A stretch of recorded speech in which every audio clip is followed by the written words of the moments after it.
Maury Wills. What the diminutive shortstop lacked in size, he made up for with grit, determination, and speed. A three-sport star at Cardozo Senior High School in Washington, D.C., the 5'11" former pitcher, quarterback, and basketball player would spend 14 years as a major league shortstop, 12 of those with the Dodgers.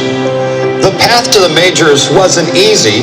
Wills began his baseball journey in 1951, 4 years removed from Jackie Robinson breaking the color barrier. It took 8 seasons and the retirement of a Dodger legend, Pee Wee Reese, before the 26-year-old would finally get his shot. There were times when I quit in my mind 100 times. It just, to this day, I carry that lesson that, just keep doing what's in front of you and don't give up, and you can succeed. And it's been a great lesson and a great journey. My life has been because of things like that. On a team with big, powerful superstars like Sandy Koufax, Don Drysdale, Duke Snider, and Wally Moon, Maury Wills joined the 1959 Dodgers with little to no fanfare. It would take a year for Wills to quite literally find his feet. Proving the old adage that speed never slumps, Wills revolutionized the stolen base, leading the National League with 50 in 1960.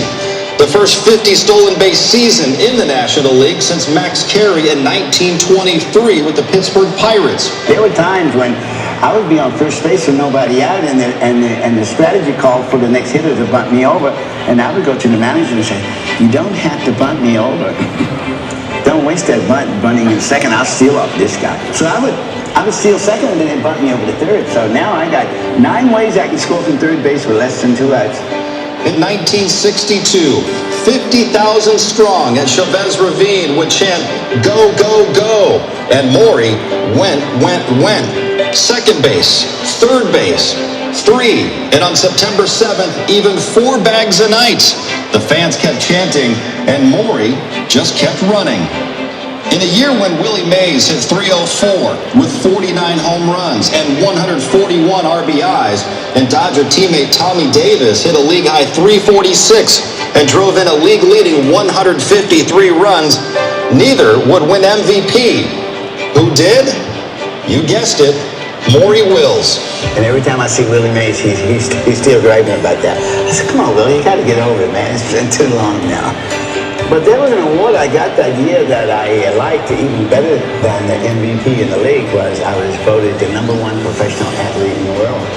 I won over Arnold Palmer by 1 vote. That included all sports. Wills played in a Major League record 165, yes, 165 games due to a 3-game regular season playoff with the Giants. He hit a shade under .300 with a National League best 10 triples and an eye-popping 104 stolen bases, a new Major League record. His 104 stolen bases were more than the total of any one team. The Washington Senators coming the closest with 99.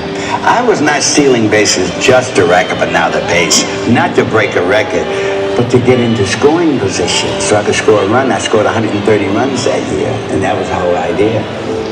A 7-time All-Star and back-to-back Gold Glove Award winner in 1961 and 62, Wills led the National League in stolen bases for 6 consecutive seasons and eventually called it a career in 1972. In his post-baseball life, Wills couldn't stay away from the game. He dabbled in broadcasting, briefly managed the Seattle Mariners, and taught the art of base stealing during spring training. In fact, Maury was at the forefront of one of the most famous stolen bases in MLB history.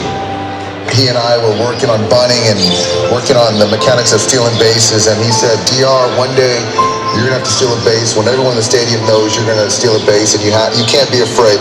The pitcher's going to know it, the catcher's going to know it from the opposing team, and the first baseman's going to know it. Everybody in the stand's going to know it, Dave, and everybody watching on TV. You got to go there. Roberts is going. Posada's throw. Roberts. Safe. Maury was a big part of kind of the positive good angel on the other on one side. The other side was telling me that I'm going to get thrown out and you can't go. And so fortunately, Maury Wills on my left shoulder, 1 out. Even even well into his 80s, it was true what they say. Once a Dodger, always a Dodger. Every spring, you can find Wills at Camelback Ranch in the practice area known as Maury's Pit, teaching the fundamentals of bunting, a lost art in today's game. Maury's Pit! Don't ask for a bat. I'm gonna have to get a bat. I'm ready to run better than these guys right now. I don't want you showing Straight me. out of bed. If you punch it a little bit lower, it'll automatically, like you taught me, it goes further, but he's punting it. You see what I'm saying? You don't need to try to create anything because you're automatically navigating. I can just hold it firm. You can just hold it firm and put your hand a little bit lower and run it where you think, and it'll automatically go. Got it. I mean, I had a great teacher. Exactly. A three-time All-Star and trailblazer, we mourn the mouse that roared. Forever a Dodger, Maury Wills. The measure of success is not necessarily how far you went, but perhaps the measure of success is from how far you came.